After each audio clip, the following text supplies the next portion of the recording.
predictions for Forbidden Door. I said that for all the bad booking and last minute matches that were made, all of that aside, that if you're a wrestling fan, you're gonna enjoy the show. And from top to bottom, I thought the show delivered. Not all the matches were excellent, but I thought we had a mix of good to great matches. So we had good to great matches, we had some surprises, and all in all, what I thought was a really good show. So this is my review for Forbidden Door. I'm going to go up and down the card and give you my thoughts on all the matches. So let's start with the buy-in.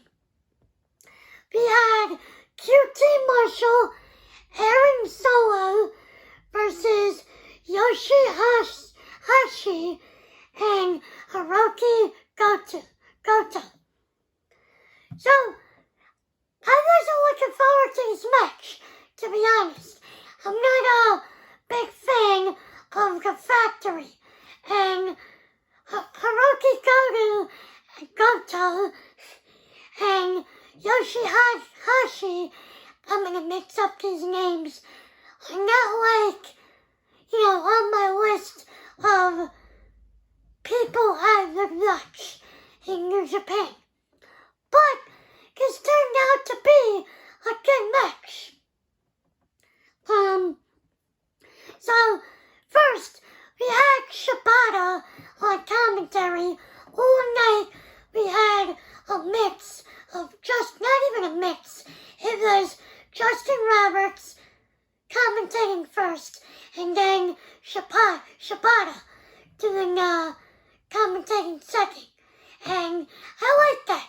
It was a good duo of announcers. So this match started. We were in Chicago. They hated QT Marshall. They were chanting stuff at him.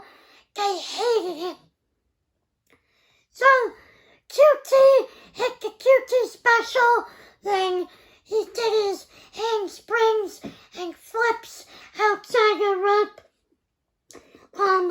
They worked on Goto for a little while. Yoshihashi made a hot tag. He hit a blockbuster for a 2 count. QT hit a nice diamond cutter for a 2 count. QT went up for the 450 splash, but he missed. Hashi and Goto hit their double finisher for the win. Like I said, it was a good match. Good opener for the pre-show. Next, we had Nick Camarado from the Factory again versus Lance Archer. This was okay. I really didn't care for this match. I don't care much for Archer, and I don't care for Camarado. Like I said, I'm not a big fan of the Factory. So, I didn't care. And really, I thought they used this match mainly to promote the G1 and Lance Archer being in the G1 in a couple weeks. So, that's what I thought this match was for. So, Archer made his entrance. He ran to the ring. No Jake the Snake victim. That was odd. I don't know what's going on there. But he ran to the ring and he hit a cannonball through the ropes. And while doing that, the motherfucker landed on his neck. I wrote this on Twitter. He's lucky he didn't hurt his neck. So, That's what happened there. This was your typical big man match. Lance Archer is a big guy. Camarado is a big guy. He reminds me of Veer Mahan, but I don't think he's that tall. But Camarado reminds me of him. But yeah, it was your typical big man match. They brawled. Archer did the rope locking moonsault, and then he hit the blackout for the win. Archer. So Archer picks up the win. Like I said, I really didn't care for this match. Next, we had Keith Lee and Swerve Strickling versus El Desperado and Kanemaru. I thought this was good. I expected a little better, especially from Swerve Strickling, but I thought this was good. Keith Lee did a lot of selling for his knee. The crowd was hot for Lee and Swerve. They were chanting, they were hot for this match. But, like I said, they worked on, or Keith Lee was selling the knee after Swerve accidentally drop-kicked Keith Lee in the knee. So Keith Lee was selling it, and they worked on the knee for a little while. Swerve made the hot tag. He hit a rolling brainbuster. I thought it looked cool. So Swerve and Desperado were on the outside, and Keith Lee was in the ring. He turned around, and Kanemaru spit whiskey into his face. I don't know if this is a regular thing that Kanemaru does, but he spit whiskey in his eyes. But it didn't do nothing, because Keith Lee ended up hitting the BBC Big Bang Catastrophe for the victory. And they did play up the tension between Keith Lee and Swerve Strickling, because Swerve eliminated Lee from the Battle Royal. So they played up the tension, but it really didn't come in effect that much, aside from Swerve drop-kicking Lee in the knee. After the match, like I said, Keith Lee and Swerve pick up the win. After the match, they cut to the box in the skybox, and we had Ricky Starks and Powerhouse Hobbs, and they cut a promo on Keith Lee and Swerve. And they basically said, you claim you're the best tag team, but you haven't beaten us, so you're not the best tag team. And I'm looking forward to a future tag match between the two. I don't know if it'll be on this week's Dynamite, because Blood and Guts is usually like an hour match, but maybe next week. Or maybe they'll build to the next pay-per-view or special event. I think Fyter Fest is coming up, but yeah, I'm looking forward to that tag match. So for the main event of the buy-in, we had Max Caster and the Gun Club versus the LA Dojo. This match was Really? They use this to have Matt Caster, rap because everybody loves a rap, and they used it to build tension between Papa Gunn, Billy Gunn, and his sons, because he's starting to favor Max Caster and Bunnings over his sons. So that's what they really had this for. So they all come out, Max Caster Gun Club, and Caster raps. He raps about the LA Dojo being in a room and watching hentai together. And they rap, he said that they wash Shibata's balls, which I thought was funny. It got a pop out of the crowd.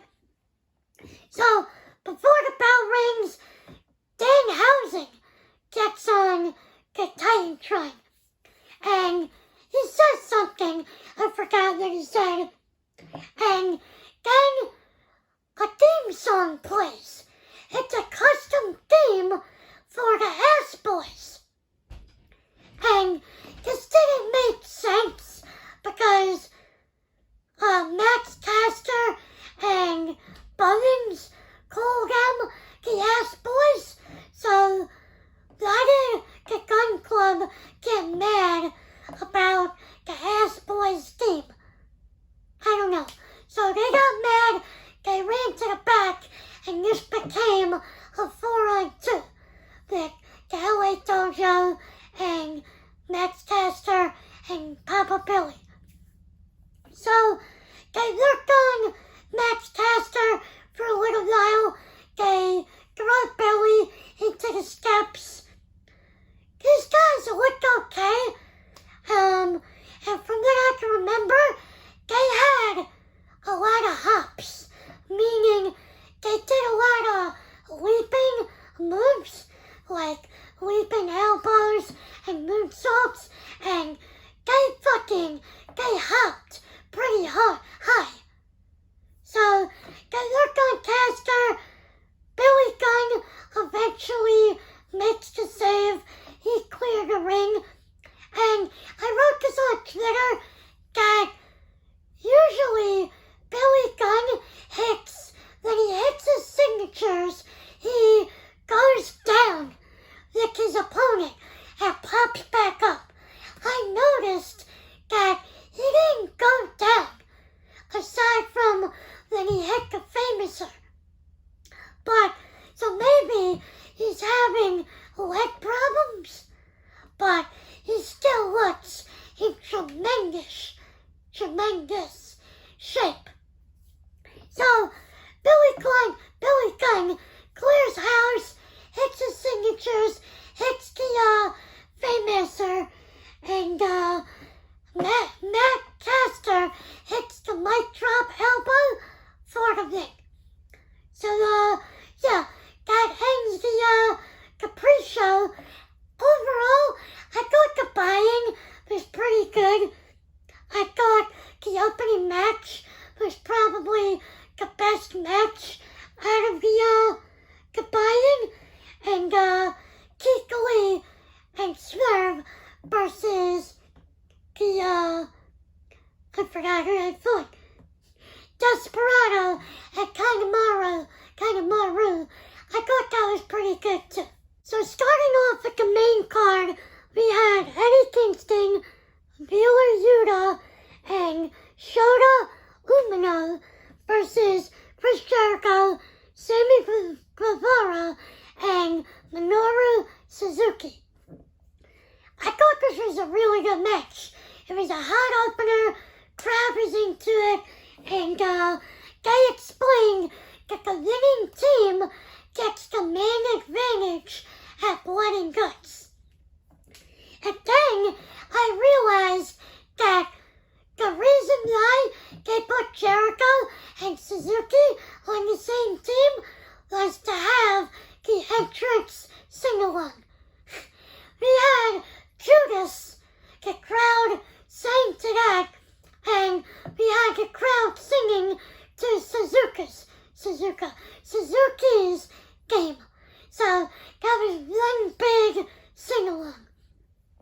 But yeah, I thought this was a hot opener, good match. Both teams brawled on the outside. What do you expect? Suzuki and Kingston had a chop-off in the ring. These motherfuckers chopped each other like you wouldn't believe. There was a spot where each man on the heels put the baby faces in a triple submission spot or hold. That was pretty cool. Sammy G hit a shooting star to the outside. He's a crazy MFer. They all got in the ring.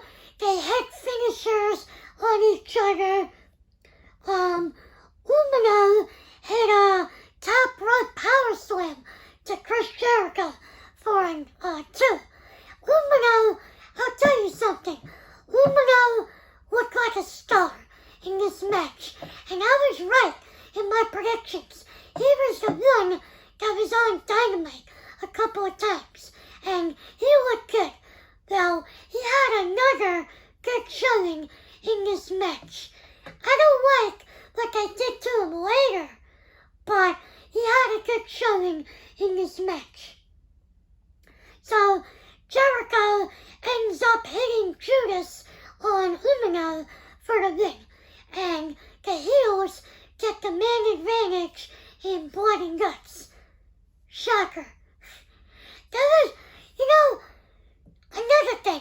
This pay-per-view was pretty predictable, aside from one match, I believe.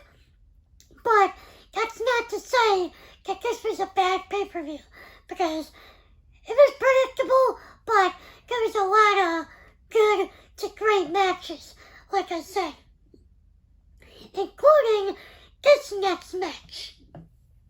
So we had FTR versus Jeff Cobb and Great Khan versus Roppongi Vice for the winner takes all ROH and IWGP tag team titles. Like I said, this was a really good match. At the start of the match, Dax, it looked like he popped his shoulder out during the move, and he went to the back. Now, I don't know if he was supposed to do that, or they changed this match on the fly, but Dax popped his shoulder out, like I said, and went to the back. So Cash was on his own for like the whole match. Great Khan took Cash to the corner, and this motherfucker sat on his neck. I've never seen that, and I don't even wanna take that. This guy sat on his neck, and he did like the wiggle, like this man's his ass cheeks, they're all on Cash's neck. That looked so awkward, and it looked like it hurt at the same time. I don't want to take that. Jeff Cobb, I'll tell you about Jeff Cobb. This guy was amazing. He looked really good. I always liked Jeff Cobb since Lucha Underground. Then he played the guy in the jumpsuit and the mask. I'm blanking on the name, but he played him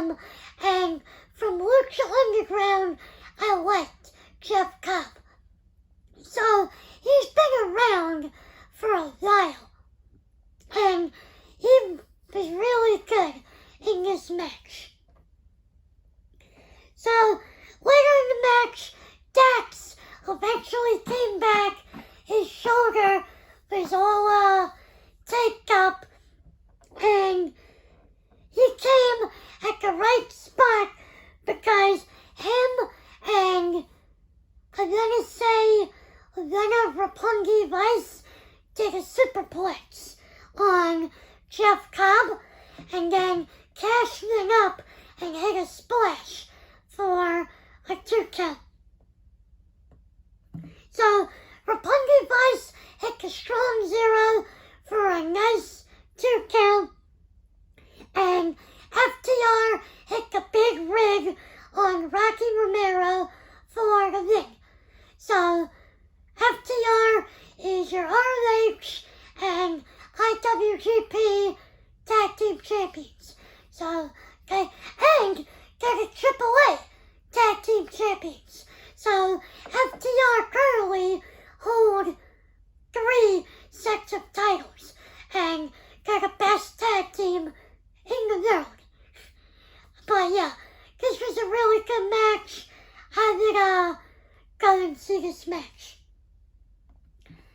Next match, we got Pac versus Malachi Black versus Miro versus Clark Connors for the All-Atlantic Championship. Now, Ishii was supposed to be in this match, but they said he got hurt. So Clark Connors, the person that Ishii beat to, go into this Fatal 4-Way, replaced him. Which is a bummer. I mean, Clark Connors had a good showing, but I'd rather this be a triple threat. I don't know. But it was still a good match, either way. So, Miro dominated. He was the powerhouse in this match. Then Miro and Malachi then at it for a couple minutes. I can't wait to see the 2 of them wrestle. They teased, a match. They had it, like I said, a few minutes by themselves, but I'd like them to have a feud. So Miro set up a table, and the crowd cheered for the table. So he set up a table on the outside, leaning against the barricade, and he almost hit some little kid in the head. The commentators were like, "Oh, that's the kid, that's the kid." So Miro sets up the table, and the person that sets it up has to go through it. So I think it was Clark Connors that speared Miro through the table. Later on in the match, Miro came back, and they did the Tower of Doom spot. Then the 3 men are on the top rope in a suplex position, and 1 man goes on the bottom pile and delivers a powerbomb. So Miro hit the Tower of Doom. Miro had the game over finish locked in on Pac, and I thought it was over at this point. Pac got to the rope. Miro broke the hold, stepped on his back, and put Pac back in the hold.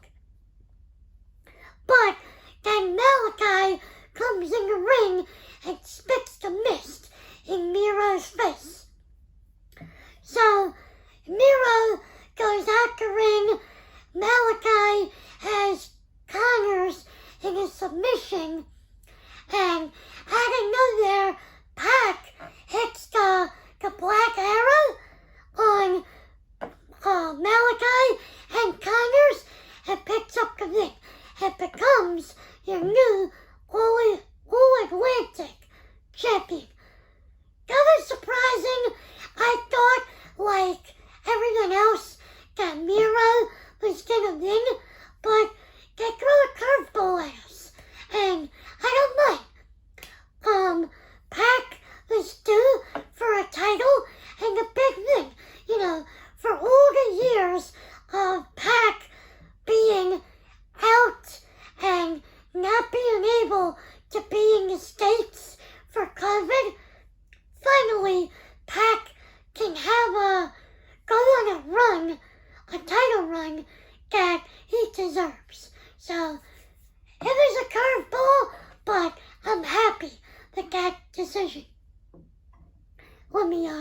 drink some coffee. Alright. So, next, we got the Bullet Club. It does the Young Bucks and El Phantasmo with Hikuleo on the side, and I'll get to that in a minute, versus Sting, Darby Allin, and Shingo Takagi. Now, originally, it was supposed to be a 4-on-4. Hikuleo was supposed to be in the match with Bullet Club, and it was supposed to be Hiromu Tanahashi, as their partner. Sting and Darby Allin's partner.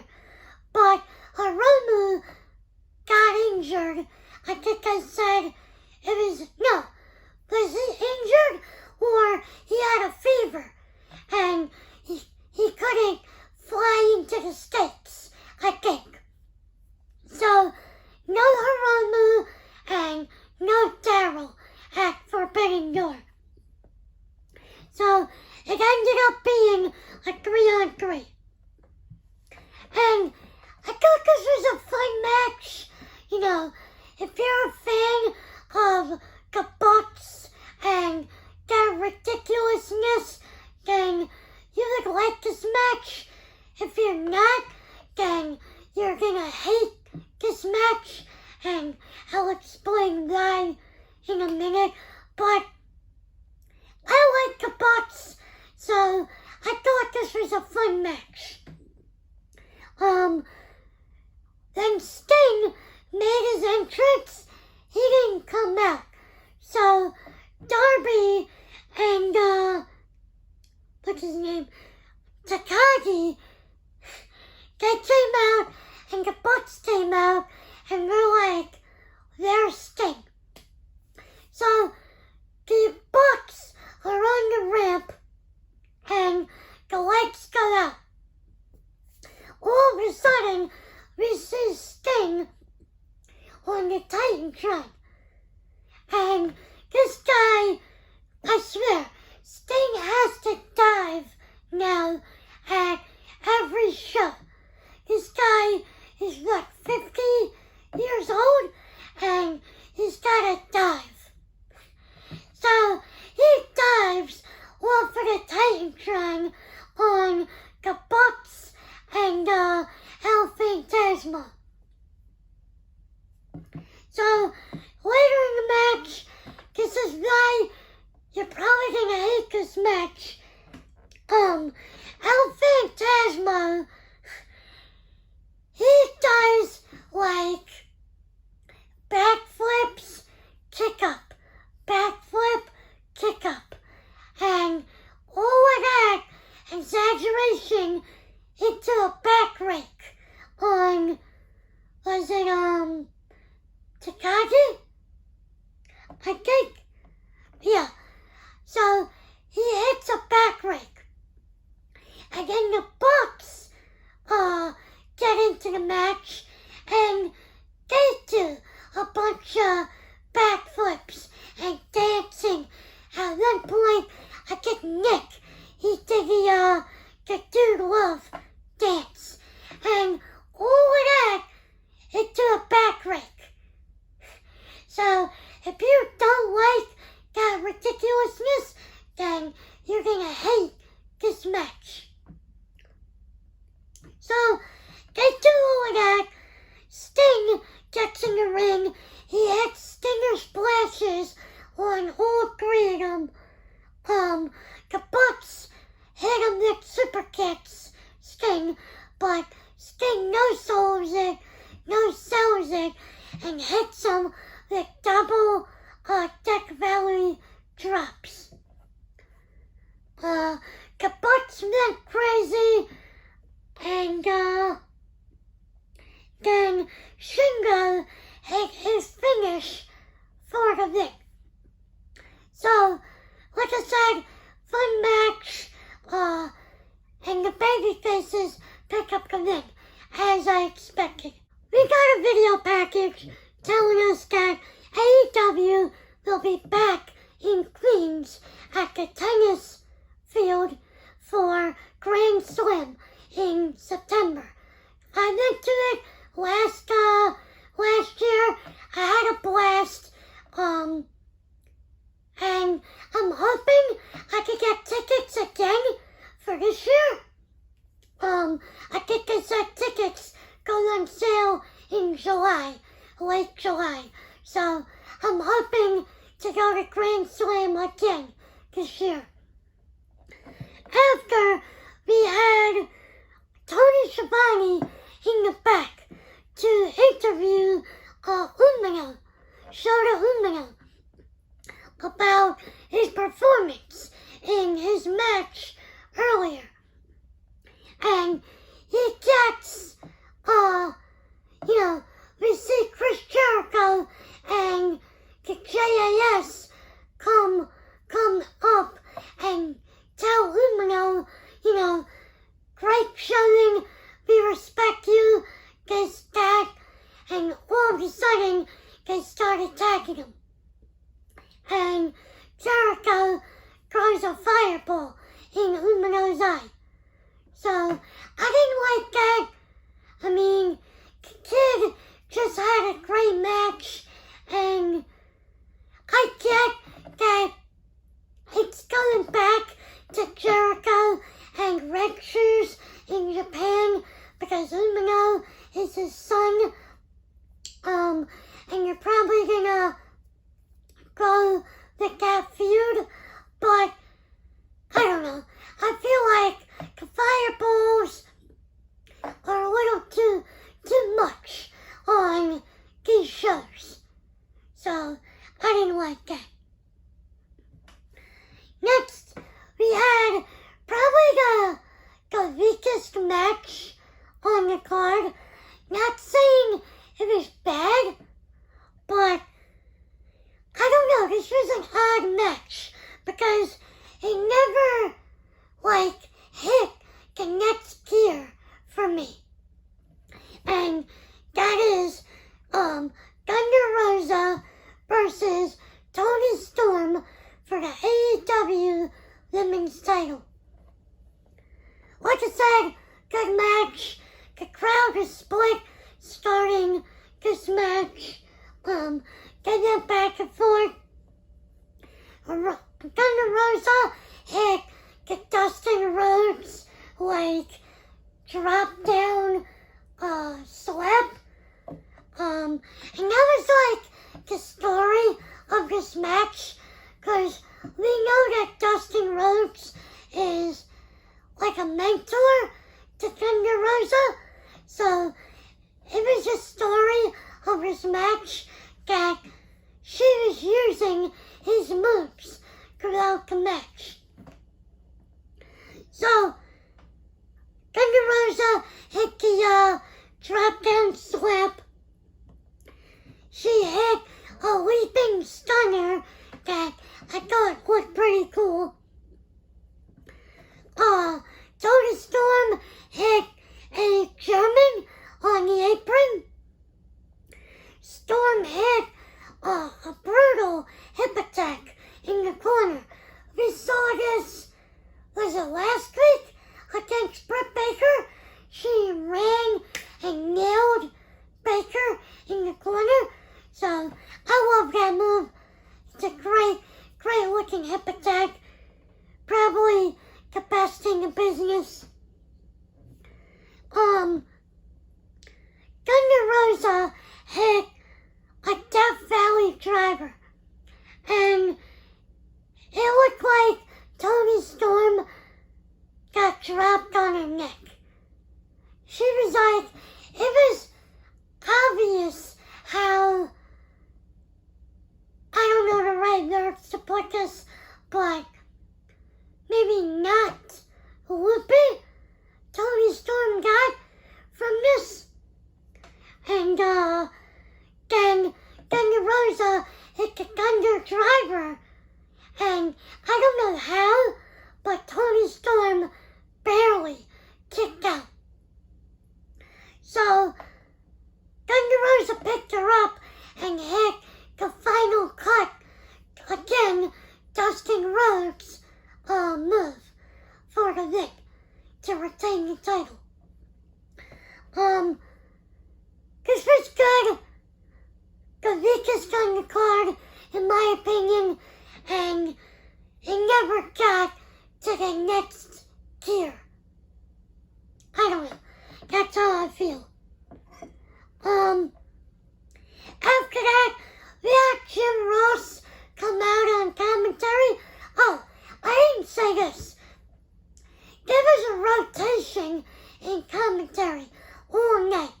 It was mainly Excalibur, Taz, and they rotated between JR, we had, who else did we have? We had JR, Tony Schiavone, and, I'm blanking on his name, from ROH.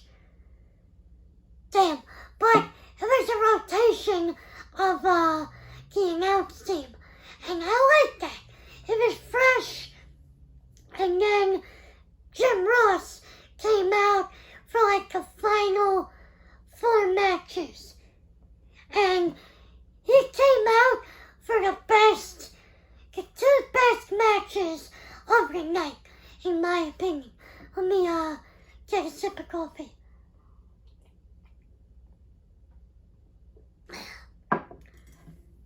So, these were the 2 best matches. They were banger after banger.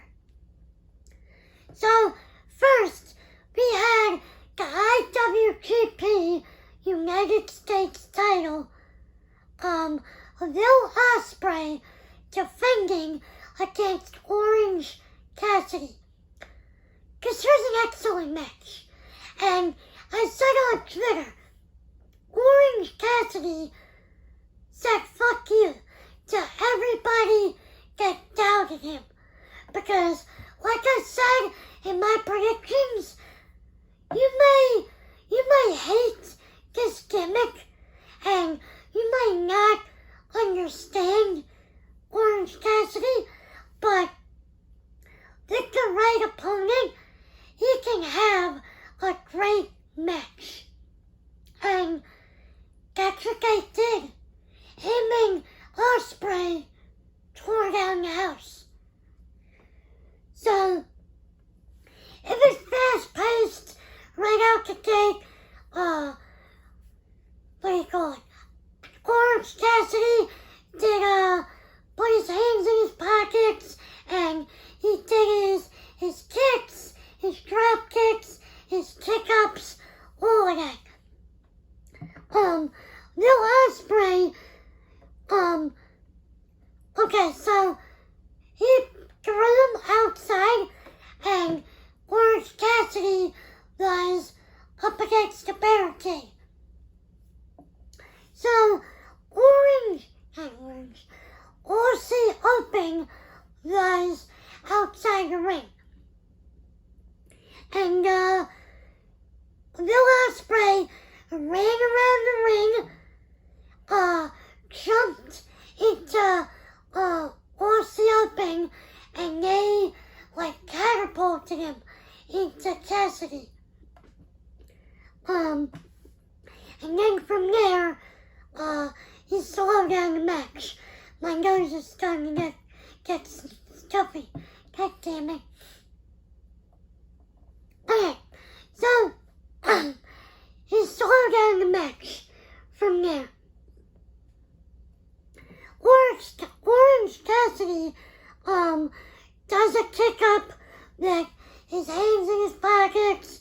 He does the slow kicks, and then delivers a Michinoku driver for a 2 count. And then he gives Aussie Open a springboard dive to the outside. Later in the match, they did a spot where Will Ospreay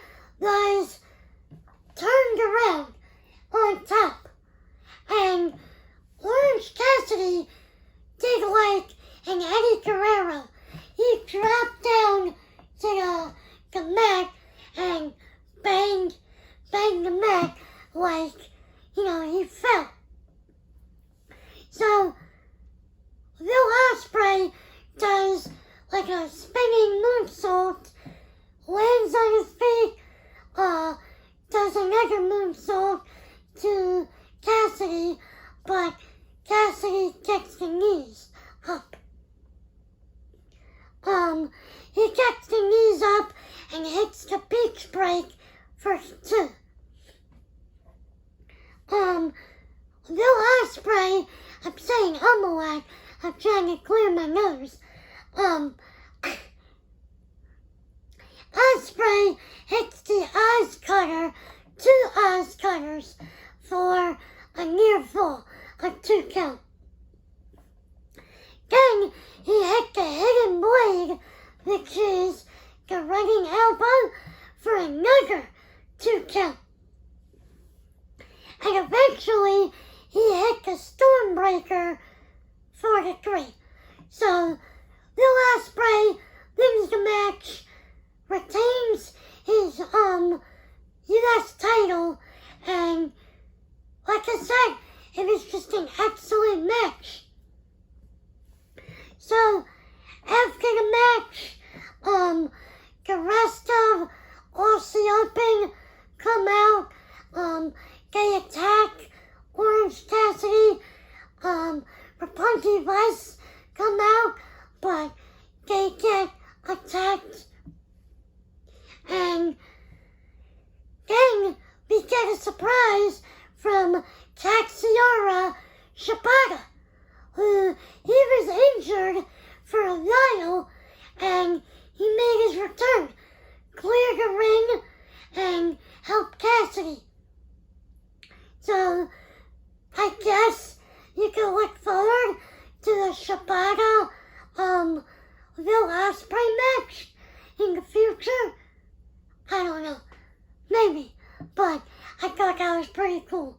And next, we got another excellent match. We got Zack Sabre Jr. versus Bryan Danielson's hand-picked opponent. And this was his hand-picked opponent for this match and his replacement for Blood and Guts. So I didn't want to assume or predict who it was going to be, because if it was, somebody else and it was a letdown, then I would be disappointed. But like I said, there's a lot of names being thrown around, but only one made sense. And that is the former Cesaro, Claudio Castagnoli. So, this was a great match. Straight out the gate, Claudio hits, he hits him with a running uppercut and the neutralizer for a 2. Then they go outside the ring, Claudio hits one uppercut, and he goes for another, but Sabre Jr., he moves, and Claudio hits the barricade. Alright, I was trying to do little editing as possible, but my nose is not making that possible. So, he does an uppercut, and he runs his arm into the barricade. From there, Zack Sabre Jr. lurks on Claudio's arm. So, he puts his arm in an arm bar, and they go over the rope. But Sabre still has the arm bar locked in. Claudio, still in the arm bar, picks him up and walks up the steps and slams him in the ring. That is ridiculous. Claudio hit a middle rope gut wrench. He hit a giant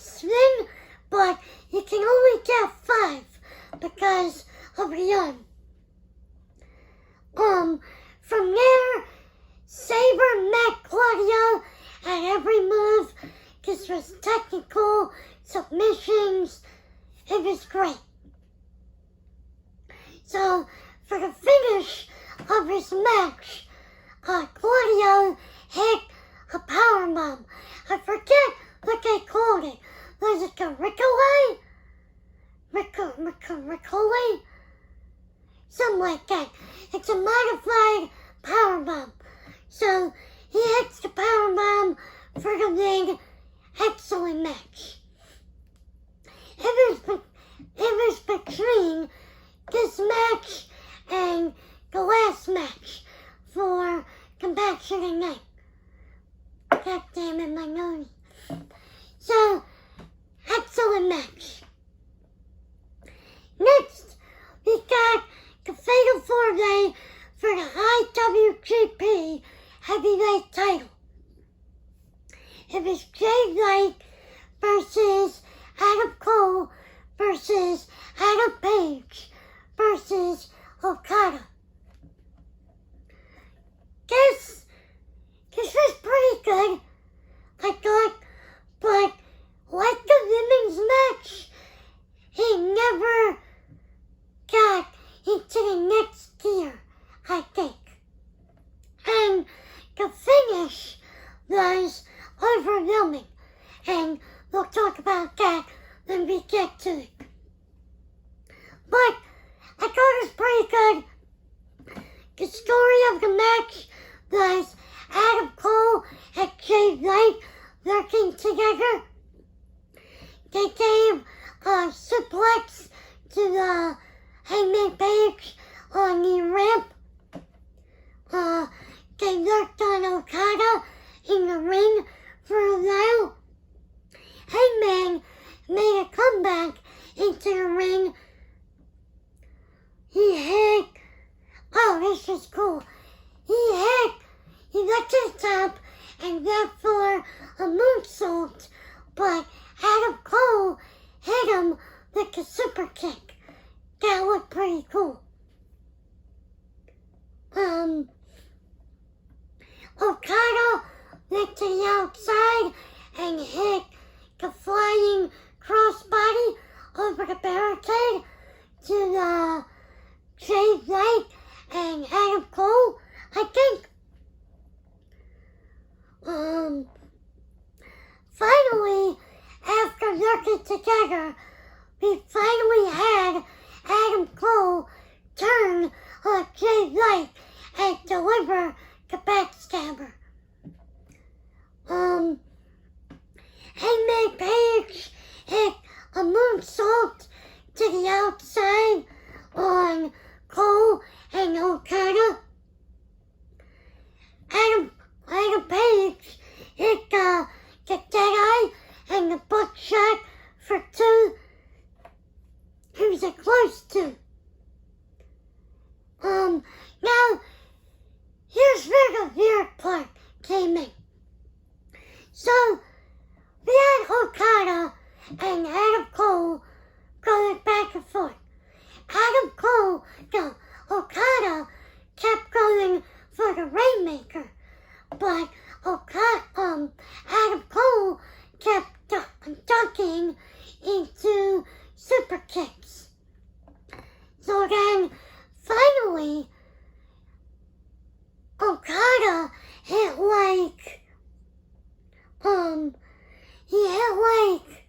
a driver on Adam Cole, and he landed on his neck.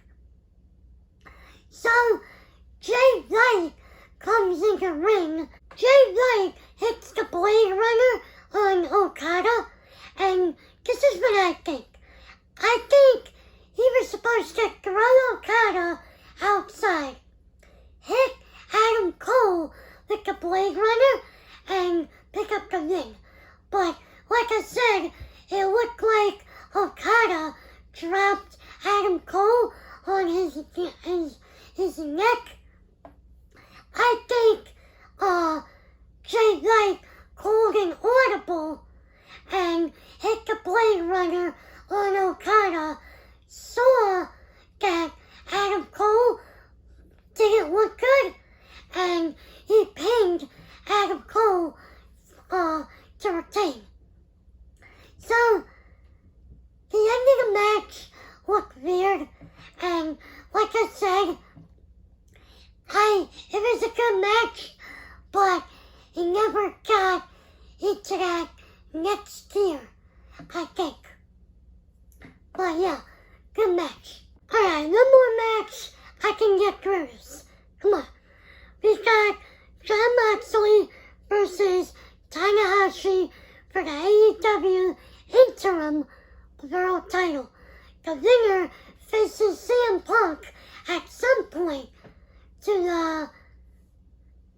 combine the titles.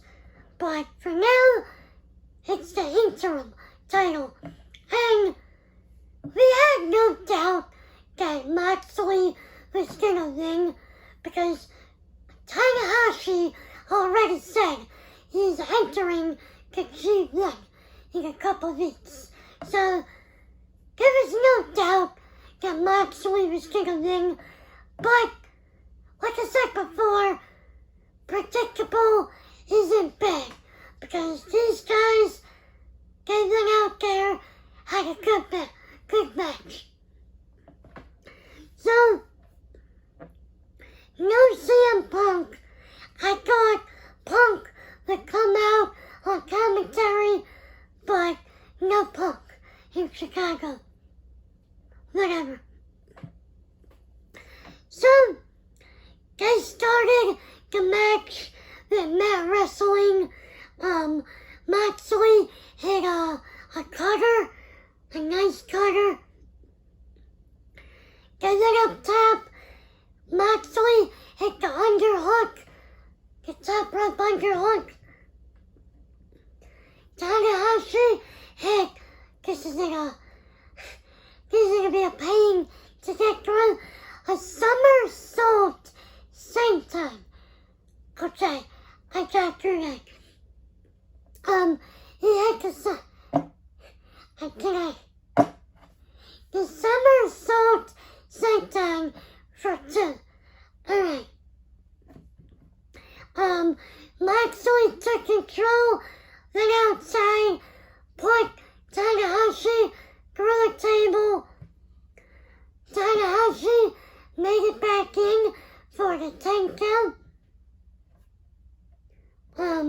Tanahashi hit the swing blade, and at some point, Moxley got busted open. This guy, I don't know if he bladed or what, but he was gushing blood. So, Tanahashi hit the top rope crossbody. Moxley hit the paradigm shift for 2. Tanahashi hit a crossbody followed by a high fly flow for 2. Moxley got the bully choke locked in for a little while, and then he hit the Death Rider for the win. So Moxley gets the win, and he's your interim AEW champion. Like I said, predictable, but they went out there and had a great match. After the match, the JAS for short came out. They brawled. The Blackpool Combat Club brawled, and Cesaro made a save as they promoted Blood and Guts to end the show. So, I thought this was a really good show, top to bottom. We had good matches, we had great matches. The match of the night had to be between Ospreay and Orange Cassidy, or Claudio and Zack Sabre Jr. But good stuff, great show in my opinion. But that's my review. I'm sorry for my nose. I don't know. I'm gonna end this, but let me know in the comments what you think. Did you like the show? Did you not? What was your favorite match? Let me know. Leave a like if you like the review. Subscribe if you're new. Oh my nose. Turn on your booty.